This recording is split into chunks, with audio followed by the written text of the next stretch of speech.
It's just after 12 o'clock. We drove to the night to get here. This is the first substantial flooding that we've seen. As you can see, it's been over that car. Gas stations have been underwater for the most part. That building line is pretty high. Far off in the distance is the street sign, almost all the way under the water. Talking to some of the families that were here once we first got here, everyone in this neighborhood is safe. We're good, so we're about to go team up with Crosspoint Church and find out exactly what they need from us. And there's going to be a lot of opportunities and chances to come up here and help. So let's get it done.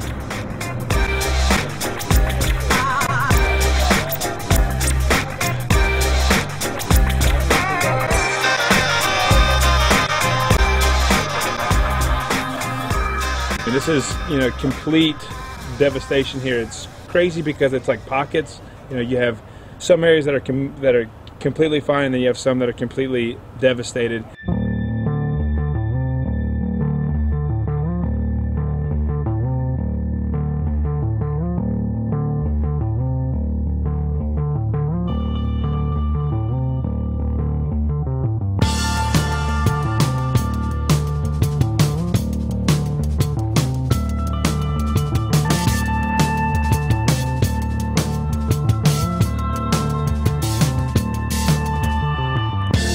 I was over on the other side of the river getting all the elderly people out over there, and I guess I hit a hydrant or something, knocked a hole in my boat, but I don't care. As long as I can help people, that's all that matters. So all these notes, the lucky dance to fill my spaces, lose my cares for speaking. The damage throughout Nashville has just been kind of, there's been a lot of different things that have happened. We had one house where a hill behind their house kind of, there was a mudslide, and so trees collapsed on their houses, and so we had a lot of issues with that. They didn't get flood damage as much as they got damage from this hill collapsing behind them. Then the water damage in a lot of the neighborhoods is pretty outrageous. But then we've had rock slides in another section where there's a big cliff and a rock slide that came down to a river, and so that made the river overflow more.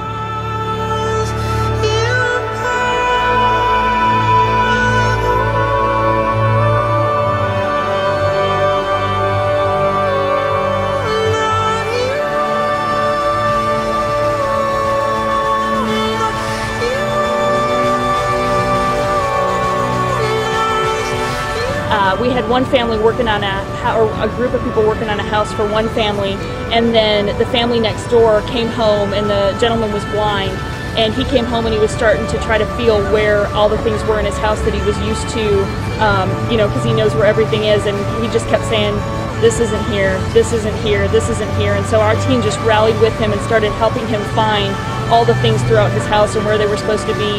And then they said he just collapsed into one of our volunteers' arms, and they just were able to just kind of encourage him and love on him and support him.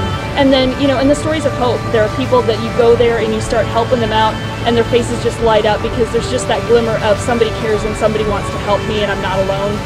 So those smiles and those, you see just that sigh of relief on people's faces when they just recognize that, okay, somebody's going to help. So those are inspiring.